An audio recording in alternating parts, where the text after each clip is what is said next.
Hello students, welcome to career part tuition classes.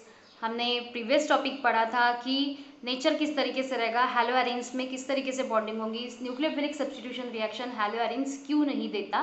तो इसके हमने 4 रीज़न पढ़े थे। एक तो मैंने आपको शॉर्टकट में बता दिया था, ये शॉर्टकट पॉइंट था हमारा जो मैंने आपको स्क्रीनशॉट लेने का आ गया था। जो भूल चुके हैं अभी ले लीजिए प्लीज़, इट्स वेरी नेसेसरी। अगर प्रीवियस टॉपिक आपका छूट चुका है तो उसमें आप ये कवर अप कर सकते हो। तो इसमें हमने देखा था कि रिंग कंपाउंड्स है और अल्किल हैलाइड्स अपने स्ट्रेट चेन कंपाउंड्स है। यहाँ पे डबल बॉन्ड कैरेक्टर रहते हैं और यहाँ पे सिंगल बॉन्ड। यहाँ का बॉन्ड डिस्टेंस हमारा था 169 पिकोमीटर का, यहाँ का 178। अब शॉर्ट बॉन्ड है, उस वजह से इसको तोड़ना डिफिकल्ट हो जाएगा। इसको तो इजीली तोड़ सकते हो, इस वजह से इसमें SN2 और SN1 दोनों रिएक्शन पॉसिबल होती हैं। यहाँ पे आपका कार्बन sp2 हाइब्रिडाइज्ड है, यहाँ पे sp3 हाइब्रिडाइज्ड है। हाइब्रिडाइजेशन भी बताया था मैंने। अगर एक कार्बन 4 बॉन्ड शो कर रहा है तो इसमें आपके sp3 एक कार्बन अगर 4 सिंगल बॉन्ड्स अगर सिंगल बॉन्ड्स कर रहा है तो sp3 एक कार्बन अगर डबल बॉन्ड दिखा रहा है, सिंगल डबल बॉन्ड अगर है तो उसमें sp2 और ट्रिपल बॉन्ड अगर दिखा रहा है तो इसमें एक एक ही वैल्यूज जाएंगे, एक एक नंबरिंग ही जाएगी। तो इसमें आपको sp का हाइब्रिडेशन दिखता है। अब यहाँ पे मैंने कहा था कि कार्बन और हाइड्रोजन में इलेक्ट्रोनेगेटिविटी ज़्यादा होती है, उस वजह से कार्बन हाइड्रोजन को छोड़ता नहीं है, छोड़ेगा नहीं तो न्यूक्लियोफाइल ऐड नहीं होगा। नेक्स्ट न्यूक्लियोफाइल ऐड नहीं होगा तो nucleophilic substitution reaction hello arenes नहीं दिखाता in specific conditions. But if we increase the temperature, if we provide a critical temperature, अगर हम critical temperature provide करें तो होप सो की reactions न्यूक्लियोफिलिक reactions possible हो जाती है। उसमें हमने मोस्ट इंपॉर्टेंट पार्ट पढ़ लिया था। जैसे आपके पास बुक की प्रिंट होगी या आपके ऑफिस तो होंगे तो आप थोड़ा सा उसमें से जज कर लीजिएगा, ठीक है। उससे पहले हमने कुछ रिएक्शंस भी देखी थी। कुछ रिएक्शंस में हमने न्यूक्लियोफिलिक सब्स्टिट्यूशन में बताया था कि ऑर्थो पैरा पोजिशंस ही ये रिएक्शंस क्यों देते हैं, मेटा पोजिशन क्यों नहीं दिखाते, तो ये भी मैंने प्रीवियस टॉपिक में आपको एक्सप्लेन कर दिया था। होप सो आपने पढ़ा होगा। अब नेक्स्ट टॉपिक मैंने आपको कहा था कि इलेक्ट्रोफिलिक सब्स्टिट्यूशन है हमारा नेक्स्ट टॉपिक है, इलेक्ट्रोफिलिक सब्स्टिट्यूशन। और होप सो आज हमारा चैप्टर खत्म हो जाए, काफ़ी लेंथी चल रहा है बहुत दिनों से, ठीक है। तो आप पेशेंस रखिए, थोड़ा सा ज़्यादा हो जाएगा टाइम तो भी देख लीजिएगा क्लिप, ठीक है। ये हो गया इलेक्ट्रोफिलिक सब्स्टिट्यूशन। एरिल हैलाइड्स काफ़ी इजी पार्ट है, न्यूक्लियोफिलिक जैसा कॉम्प्लिकेटेड नहीं है। तो इसमें पता है कि benzene shows fast reaction which electrophiles but in case of aryl halide it gets slow. तो जैसे बेंजीन रिंग जो होता है ये इलेक्ट्रोफाइल्स के साथ रिएक्शंस थोड़ा स्लो ही दिखाता है। अब ये स्लो दिखाने का रीजन जैसे न्यूक्लियोफिलिक सब्स्टिट्यूशन स्लो होती है वैसे इलेक्ट्रोफिलिक सब्स्टिट्यूशन स्लो होती है। जैसे अगर बेंजीन रिंग के साथ HNO3 मैंने रिएक्ट कर दिया तो HNO3 मैंने आपको पहले भी कहा था कि NO3 आपको कभी भी दिखे तो NO3 को आप शॉर्टकट में या अमोनिया NH2 वगैरह दिखे तो NO3 का आपका क्या हो जाएगा, इसमें NO2 ही बाइंड अप होगा और ऑक्सीजन बचेगा। अब आप तो देखोगे कि यहाँ तो एक ही हाइड्रोजन है भाई, यहाँ पे एक ऑक्सीजन बचा हुआ है, समझ रहा है ना। NO3 का मैंने NO2 लिया मतलब यहाँ पे H बचा और O बचा है। अब NO2 तो ऐड हुआ पर HO पर मैडम ने तो H2O निकालना, तो H2O कहाँ से निकला तो ये पता ही है आपको। यहाँ पे अगर कोई ग्रुप ऐड हो रहा है तो यहाँ का एक हाइड्रोजन निकलना ज़रूरी है ना, यहाँ का हाइड्रोजन निकलेगा ना। मैंने पहले ही कहा अगर जगह खाली होगी तो ही नेक्स्ट न्यूक्लियोफाइल ऐड होगा, ठीक है, या 2 इलेक्ट्रॉन ग्रुप्स ऐड होंगी। तो यहाँ के hydrogen, this one hydrogen and this one oxygen, इस तरीके से आपको H2O मिल रहा है। ये तो आपने बेसिकली पढ़ाई है 11th में, फिर भी जिनका पार्ट स्किप हो चुका है या जिनको याद नहीं आ रहा तो हमेशा याद रखिए खाली बेंजीन रिंग है, ठीक है, सिंपल बेंजीन रिंग है, पर बेंजीन रिंग में अगर कोई ग्रुप ऐड हो रहा है तो वहाँ से एक हाइड्रोजन आपको बेनिफिशियली निकालना पड़ता है। अगर वहाँ से वो हाइड्रोजन नहीं निकल रहा तो उसका मतलब आपके ग्रुप के लिए वहाँ पे जगह नहीं है। तो जैसे आपको दिख रहा है कि रेजोनेटिंग स्ट्रक्चर में देखा कि इलेक्ट्रॉन डेंसिटी मोर रहती है ऑर्थो एंड पैरा पोजीशन, ये भी मैंने एक्सप्लेन किया था कि ऑर्थो और पैरा पोजीशन में ही आपका रेजोनेंस ज़्यादा जाता है, ठीक है। ये तो बताया था कि ये तो ये पोजीशन पे ये पोजीशन पे ये पोजीशन पे आपका इलेक्ट्रॉन विड्रॉइंग ग्रुप जा रहा है। जैसे देखो नेगेटिव चार्ज एक तो यहाँ पे है, यहाँ पे है या यहाँ पे है, मतलब आपका ये तो एक तो ऑर्थो पोजीशन है, दिस इज पैरा पोजीशन है या फिर से ऑर्थो पोजीशन है। मेटा पोजीशन दिख रहा है कि आपको रेजोनेंस का नहीं, उस वजह से जो इनकमिंग इलेक्ट्रोफाइल रहेगा वो ऑर्थो और पैरा पोजीशन पे ही अफेक्ट करता है। बिकॉज स्टीरिक हिंड्रेंस मतलब जो आपके नेगेटिव चार्जेस कैरी आउट हो रहे हैं वो एक तो ऑर्थो पोजीशन पे एक तो पैरा पोजीशन पे। सो हैलोजन शोज, तो हैलो एरिन्स जो होते हैं हमारे ये स्पेसिफिक रिएक्शंस देते हैं, इट्स इंपॉर्टेंट पार्ट है। इसमें नाइट्रेशन मतलब नाइट्रोजन का एडिशन, नाम में ही काम, फिर से नाइट्रेशन का मतलब होता है नाइट्रोजन मतलब NO2 ग्रुप का एडिशन। सल्फोनेशन मतलब H2SO4 मतलब पूरा H2SO4 ऐड नहीं होगा, उसमें SO3H ग्रुप ऐड होगा। फ्रीडल क्राफ्ट रिएक्शन है हमारी, ठीक है, Friedel craft is most important. Friedel craft की 2 रिएक्शन रहती है, उसमें से बेनिफिशियली या कंपैरिजन में आती ही है फ्रीडल क्राफ्ट अल्किलेशन या फ्रीडल क्राफ्ट एसिलेशन, ठीक है। ये इंपॉर्टेंट टॉपिक है आज का, तो इसको अच्छे से कर लीजिएगा। तो ये रेजोनेटिंग स्ट्रक्चर इस तरीके से एक्सप्लेन होता है कि ऑर्थो पैरा पोजीशन पे ही रहता है और कुछ रिएक्शन ही ये पार्ट दिखाता है। जैसे बेंजीन रिंग, फिर से मैंने एक प्रीवियस टॉपिक है, अब मैंने उस इधर साइड से दिखाया था उस टाइम, प्रीवियस टॉपिक में इधर साइड से दिखाया था, इधर साइड से आप कोई प्रॉब्लम नहीं। ये बॉन्ड ब्रेक हुआ, ये बॉन्ड टूटा, नेक्स्ट बॉन्ड बना, ये बॉन्ड टूटा तो अपोजिट साइड बॉन्ड बना, ये बॉन्ड टूटा तो इसकी प्रिडोमिनेंटली साइड बॉन्ड बना। ठीक है, तो इसमें आपको दिख ही रहा है जैसे पहले के स्ट्रक्चर्स थे इस तरीके से आप बना ही सकते हो। ठीक है, तो इस तरीके से आपके बॉन्ड बनेंगे। तो आप अगर ये आपको नहीं समझ में आ रहा तो इस तरीके से देखो ये बॉन्ड बनते हैं, ये कुछ इस तरीके से है, ये मिडल वाला और ये वाला अपोजिट, मतलब आप इसको डब्लू बना सकते हो। ठीक है, कुछ डब्लू के जैसा आपको दिखने लगेगा ये वाला और ये वाला। तो ये आप शॉर्टकट थोड़ा सा मेरे ट्रिक पॉइंट से जो आप याद रख सकते हैं, मैं इस तरीके से याद रखती हूँ। ठीक है, तो इलेक्ट्रोफिलिक सब्स्टिट्यूशन देखेंगे हम, तो इसका स्क्रीनशॉट ले लीजिए और नोट्स लिख लीजिएगा। ठीक है, जो भी नोट्स बना रहे हैं उनके लिए। ठीक है, नेक्स्ट टॉपिक है हमारा reaction part, and reaction part is most important part है। इसमें से बेनिफिशियली हर साल रहती है। ठीक है, हर साल एक या दो रिएक्शन इसमें कंपेरिजन में मतलब पूछा ही जाता है। ठीक है, तो उसमें थोड़ा ध्यान दीजिए और काफ़ी ईजी है। ठीक है, काफ़ी ईजी रिएक्शन है। तो देखो हैलोजनेशन, हैलोजनेशन का मतलब होता है हैलोजन का एडिशन। अब हैलोजन का एडिशन तो उसमें आपको दिख ही रहा है, जैसे क्लोरोबेंजीन है, क्लोरोबेंजीन रिएक्ट हो रहा है फिर से अगेन दो क्लोरीन के साथ Cl2 के साथ in presence of anhydrous AlCl3 FeCl3। ठीक है, तो अनहाइड्रस AlCl3, अनहाइड्रस का मतलब मैंने पहले भी बताया अनहाइड्रस मतलब मॉइस्चरस पार्ट होता है। ठीक है, तो उसमें आपको दिख रहा है कि क्लोरीन Cl2 मतलब दो क्लोरीन है हमारे। अब दो क्लोरीन है तो एक तो क्लोरीन, अब यहाँ पे मैंने ट्वाइस वगैरह नहीं लिया, आप थोड़ा सा इसको स्किप कर सकते हो। एक तो दो प्रोडक्ट्स बनते हैं, एक तो क्लोरीन आपका मैंने कहा ऑर्थो पोजीशन पे या पैरा पोजीशन पे, दो ही जगह रहेगा। अगर क्लोरीन अगर लगा ऑर्थो पोजीशन पे या अगर लगेगा तो पैरा पोजीशन पे। ऑर्थो पोजीशन पे लगा तो उसको कहा जाएगा ऑर्थो क्लोरोबेंजीन बोल सकते हैं, ऑर्थो डाइक्लोरोबेंजीन बोल सकते हैं, या फिर अगर नंबरिंग करूँ मैं तो इसका नाम होगा, अगर सिंपल एक ही क्लोरीन लगा होता तो उसको मैं ऑर्थो क्लोरो या पैरा क्लोरोबेंजीन बोल सकती। पर अगर यहाँ पे आपको दिख रहे कि दो क्लोरीन है आपके, तो इसका सरनेम तो क्लोरोबेंजीन रहेगा ही। आप कंपेयर करो कि इसको अगर क्लोरोबेंजीन, इस तो कंपाउंड को क्लोरोबेंजीन कह रहे हो तो इसका नंबरिंग जो आएगा तो this is 1, this is 2, this is 4, तो 4 क्लोरो, तो 1,4 डाइक्लोरोबेंजीन। ठीक है, तो 1 और 4 पहले और चौथे पे क्लोरीन लगा है और कितने दो, इसलिए डाइक्लोरोबेंजीन। और अगर 1 और दूसरे मतलब फर्स्ट और सेकंड पे लगा है तो 1,2 डाइक्लोरोबेंजीन। ये मेजर और माइनर, मेजर माइनर का मतलब होगा कि इसकी इल्ड परसेंटेज कम ज़्यादा मिलती है। ठीक है, आई होप ये समझ गया होगा आपको। काफ़ी इजी रिएक्शन है, क्लोरीन लग रहा है एक तो ऑर्थो पोजीशन पे या पैरा पोजीशन पे। ठीक है, उसके बाद नाइट्रेशन, तो नाइट्रेशन मतलब होता है HNO3। ठीक है, HNO3, तो HNO3 का मैंने जैसे कहा कि इसको आपको शॉर्टकट निकालना है। HNO3 को आप किस तरीके से लिखोगे हमेशा OH.NO2। समझ में आ रहा है क्या? ये इस तरीके से मैं क्यों लिख रही हूँ OH.NO2। ठीक है, इसका रीज़न क्या है OH.NO2 लिखने का? क्या रीज़न हो सकता है? क्योंकि हमारा बेंजीन रिंग से हाइड्रोजन निकलता है। NO2 ग्रुप अगर किसी पोजीशन पे लग रहा है तो उसमें से हाइड्रोजन निकलेगा और वो हाइड्रोजन हमारे OH ग्रुप के साथ ऐड होगा। तो NO2 ये शॉर्टकट तरीका इसको लिखने का। HNO3 कभी भी दिखे तो आप इस तरीके से इसको लिखिए OH.NO2। उस वजह से एक तो NO2 ग्रुप आपका फिर से ऑर्थो पोजीशन पे लगेगा या पैरा पोजीशन पे। अब जैसे मेरे पैरा पोजीशन पे पहले लगा है, ठीक है, तो 1 क्लोरो, तो ये पहला पहला carbon, this is second, third and fourth. तो फर्स्ट पोजीशन पे क्लोरीन है इसलिए 1 क्लोरो, और 4 पे नाइट्रो लगा है इसलिए 1 क्लोरो 4 नाइट्रोबेंजीन। आई होप आपको दिख रहा होगा। ठीक है, 1 क्लोरो 4 नाइट्रोबेंजीन, तो 1 क्लोरो 4 नाइट्रोबेंजीन में आपको समझ ही रहा है, तो 1 क्लोरो 4 नाइट्रोबेंजीन। और अगर यहाँ पे आपको दिख रहा है तो दिस इज फर्स्ट क्लोरो, ये 2 नाइट्रो, तो ये 1 chloro 2 nitrobenzene is a major product. तो आपको दो तरीके के मिक्सचर्स मिल रहे हैं। ठीक है, नाइट्रेटिंग मिक्सचर्स मिल रहे हैं। और हमेशा याद रखिए HNO3 नाइट्रेटिंग मिक्सचर इज अलग।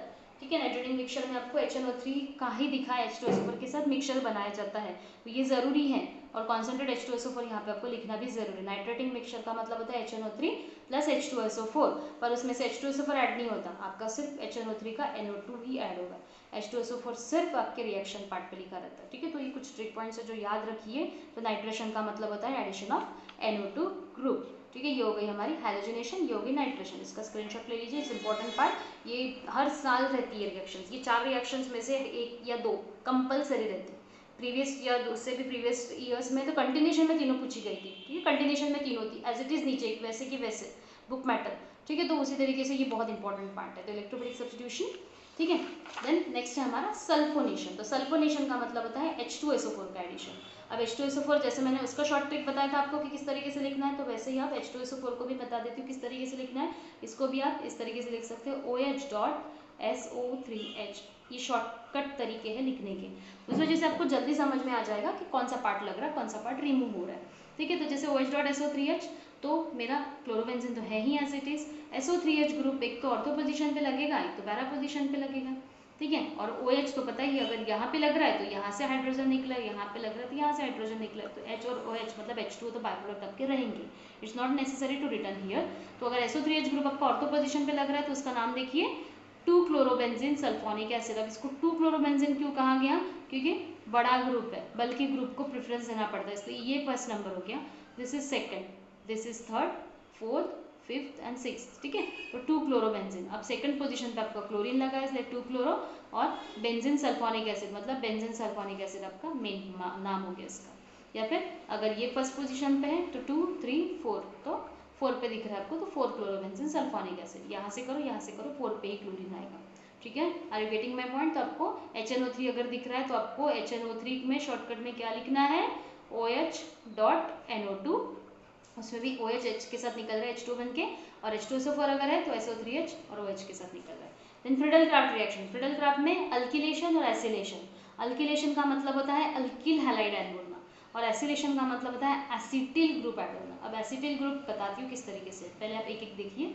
तो अल्किलेशन रिएक्शन हमारा पता है कि अल्किलेशन रिएक्शन में क्लोरोबेंजीन जब ट्रीट करता है तो क्लोरोबेंजीन अल्किल हैलाइड मतलब मिथिल क्लोराइड लिया मैंने, this is also alkyl halide यार, तो मिथिल क्लोराइड लिया, तो इसमें आपको दिख ही रहा है कि CH3 group as it is एक तो ऑर्थो पोजीशन पे लगेगा या पैरा पोजीशन पे। अब CH3 अगर बेंजीन रिंग पे लगा तो उसको प्रेफरेंस दिया जाएगा, इसका नाम होगा टोलिन।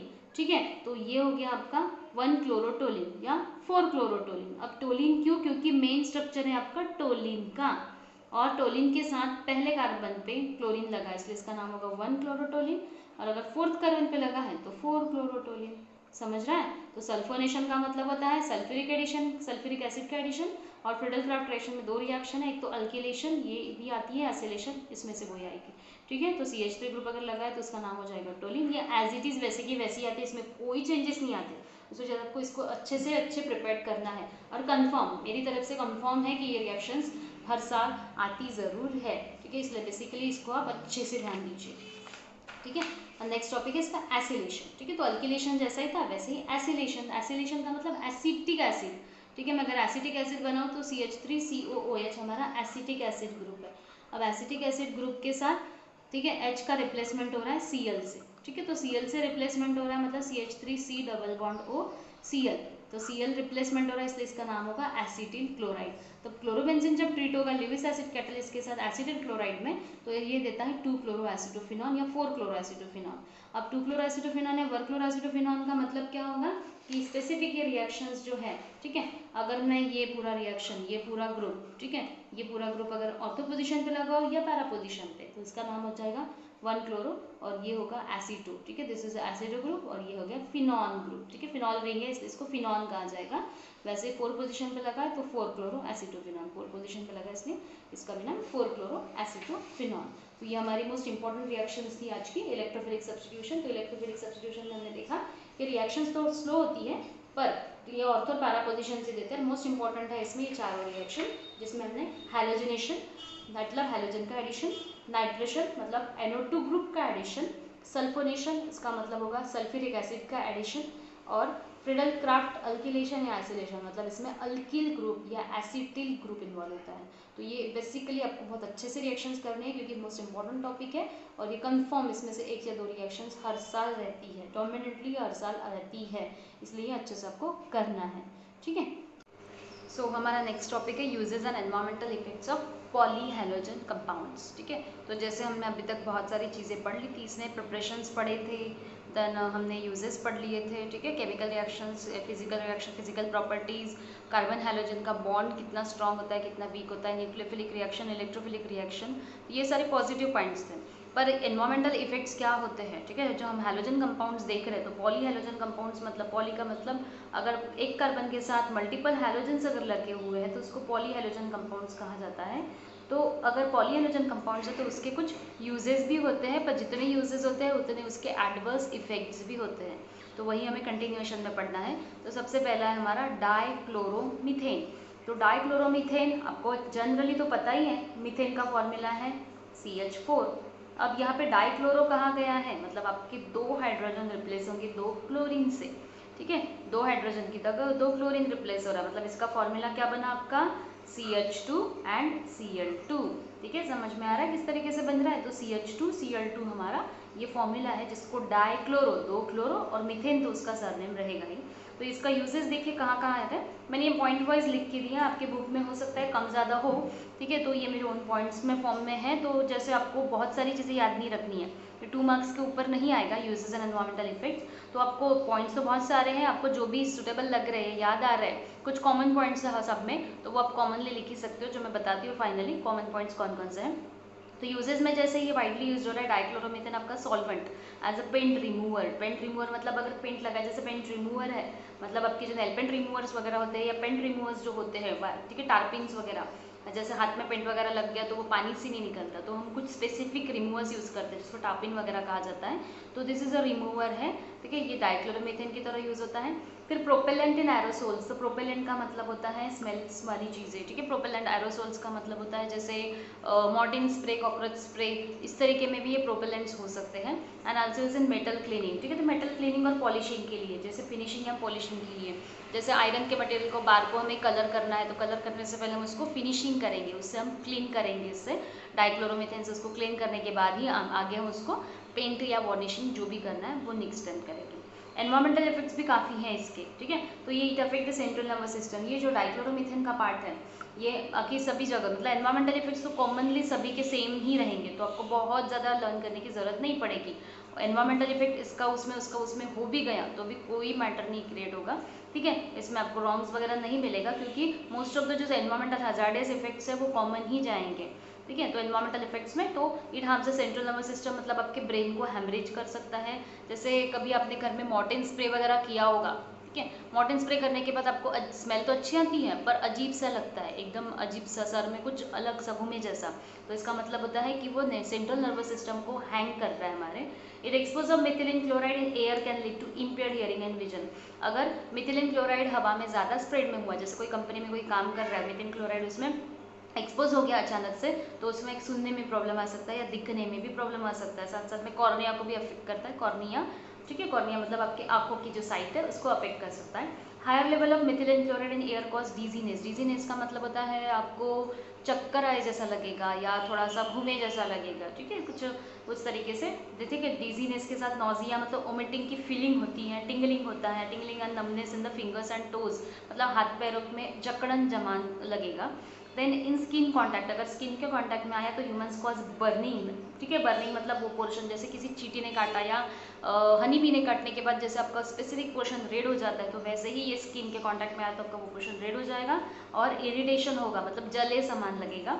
एंड डायरेक्ट कॉन्टैक्ट, अगर मैंने जैसे कहा भी आइस के कॉन्टैक्ट में आ गया तो ये कॉर्निया को बंद कर देगा, तो कॉर्निया बंद हो जाएगा, मतलब आपकी eyesight should be not visible, ठीक है, आईसाइट आपको बहुत वीक हो जाएगी, ये आपको दिखाई नहीं देगा, तो ये इसके हजार्डियस इफेक्ट्स है, ठीक है। नेक्स्ट है हमारा ट्राइक्लोरोमीथेन। तो जो डाइक्लोरोमीथेन जैसे 2 क्लोरीन, 2 हाइड्रोजन से 2 क्लोरीन रिप्लेस हुए, तो वैसे ही ट्राइक्लोरीन मतलब 3 हाइड्रोजन से 3 क्लोरीन रिप्लेस होंगे, समझ रहे हैं। तो 3 हाइड्रोजन का रिप्लेसमेंट अभी 3 क्लोरीन से होगा, मतलब CH, इसका फॉर्मूला बनेगा CHCl3। इसको ट्राइक्लोरोमीथेन या आप जनरली बोल सकते हो क्लोरोफॉर्म, सुना ही होगा क्लोरोफॉर्म बहुत जगह, ठीक है, बहुत बार आपने क्लोरोफॉर्म सुना होगा। तो क्लोरोफॉर्म कहाँ यूज होता है, तो क्लोरोफॉर्म एक एनेस्थीसिया है। बायोलॉजिकल लैब्स में, जूलॉजिकल लैब्स में, स्पेसिफिकली जूलॉजिकल लैब्स में जो स्पेसिमेंट्स रखे जाते हैं वो भी क्लोरोफॉर्म से बेहोश किए जाते हैं या क्लोरोफॉर्म देके उनको हैंगमिया किया जाता है, ठीक है। तो ऑपरेशन से पहले वगैरह या स्पेसिफिकली सर्जरीज में भी पहले यूज़ किया जाता था एनेस्थीसिया तक के तौर पे क्लोरोफॉर्म, अभी नहीं यूज़ कर जाता, अभी क्लोरोफॉर्म का रिप्लेसमेंट ईथर से हुआ है, ठीक है। So early days it is use in anaesthesia and surgery, surgeries में एनेस्थीसिया के तौर पे यूज़ किया जाता था, क्योंकि पेशेंट अगर बेहोश नहीं होगा तो वो प्रॉपर्ली ऑपरेशन नहीं करने देगा, ठीक है, उस वजह से। But nowadays it has been replace by ether, ठीक है, तो ईथर से रिप्लेसमेंट हुआ इसका।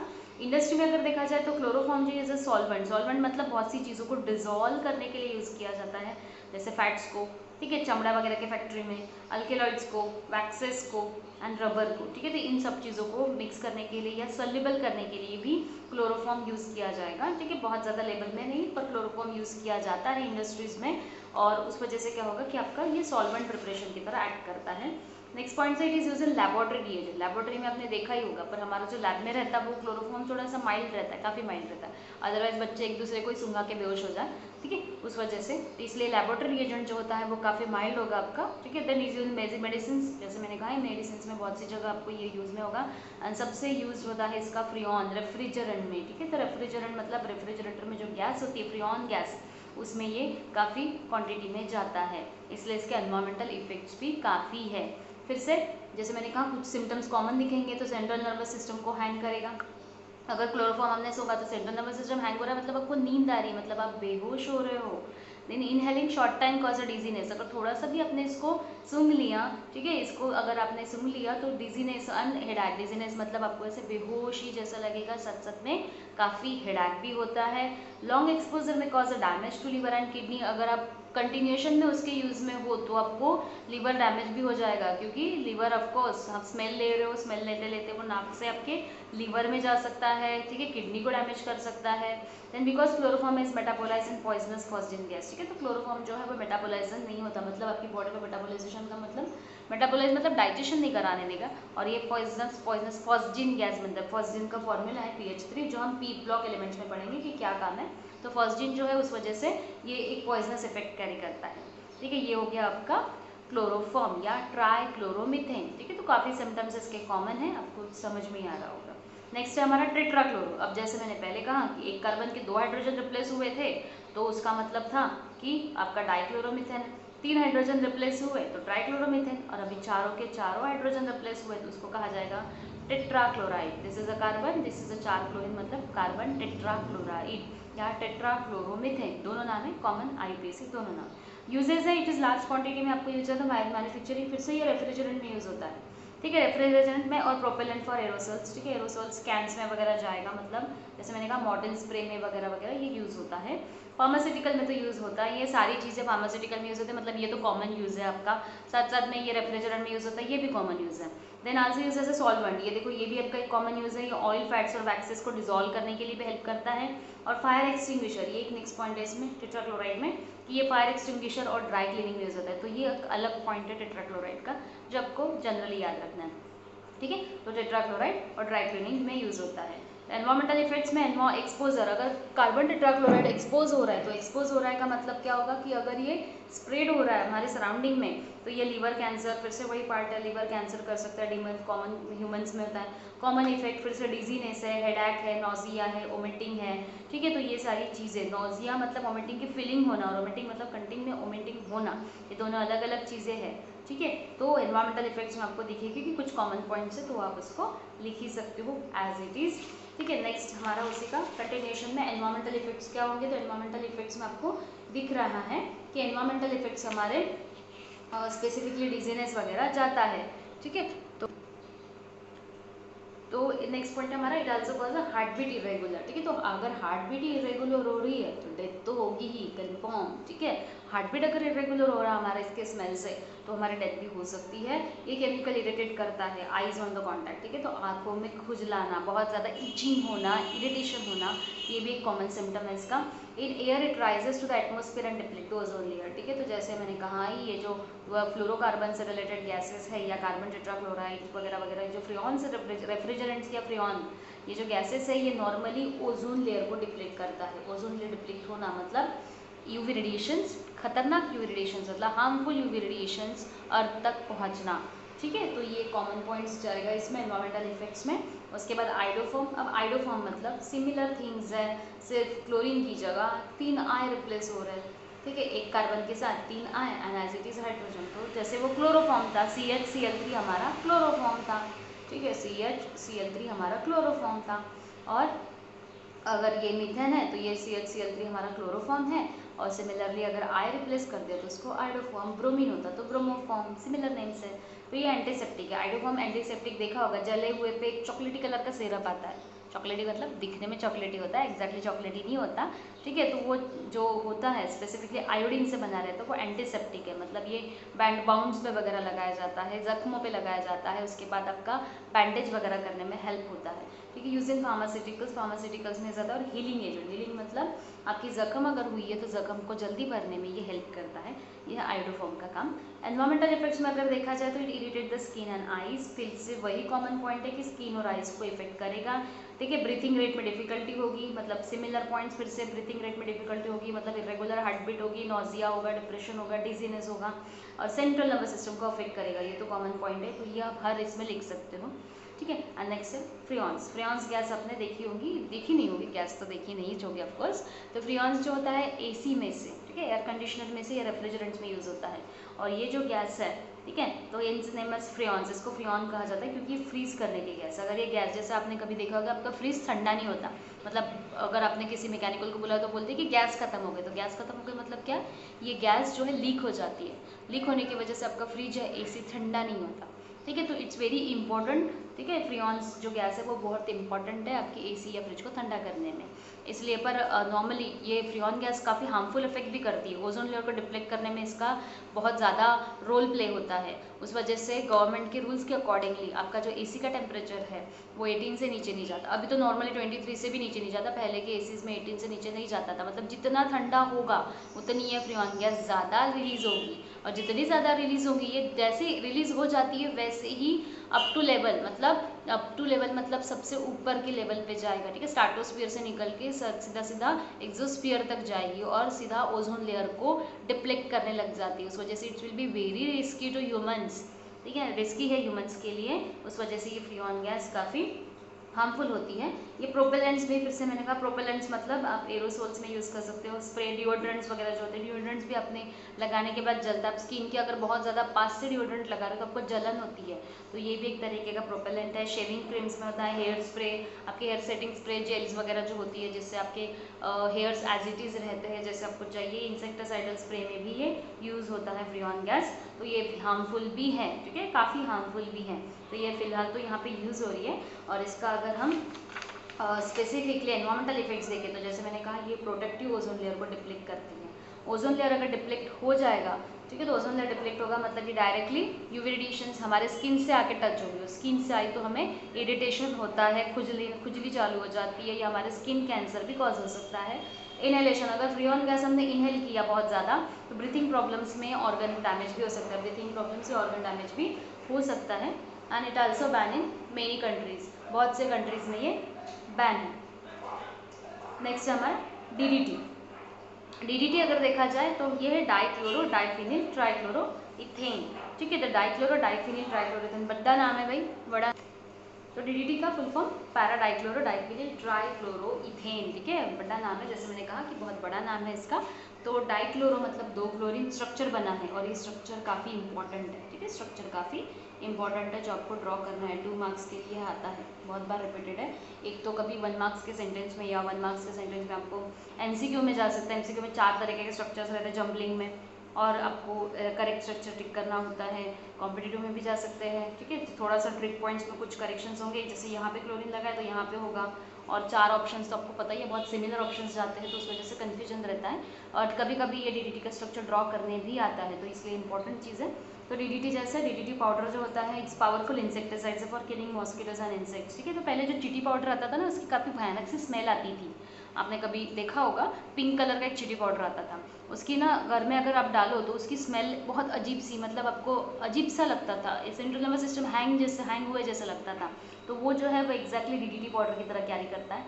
या फिर आप किसी के घर में खेती वगैरह होंगी तो उन्होंने भी देखा होगा यूरिया जो होता है या डीडीटी जो है वो पाउडर खेतों वेतों में भी डाला जाता है for insecticides, kill the mosquitoes के लिए या इंसेक्ट्स के लिए, या स्पेसिफिकली नाले में वगैरह भी डाला जाता है, ठीक है, जैसे बारिश के सीजन से पहले नालों में या पॉन्ड्स वगैरह होंगे तो पॉन्ड्स में वगैरह ये डाला जाता है मॉस्किटो को किल करने के लिए।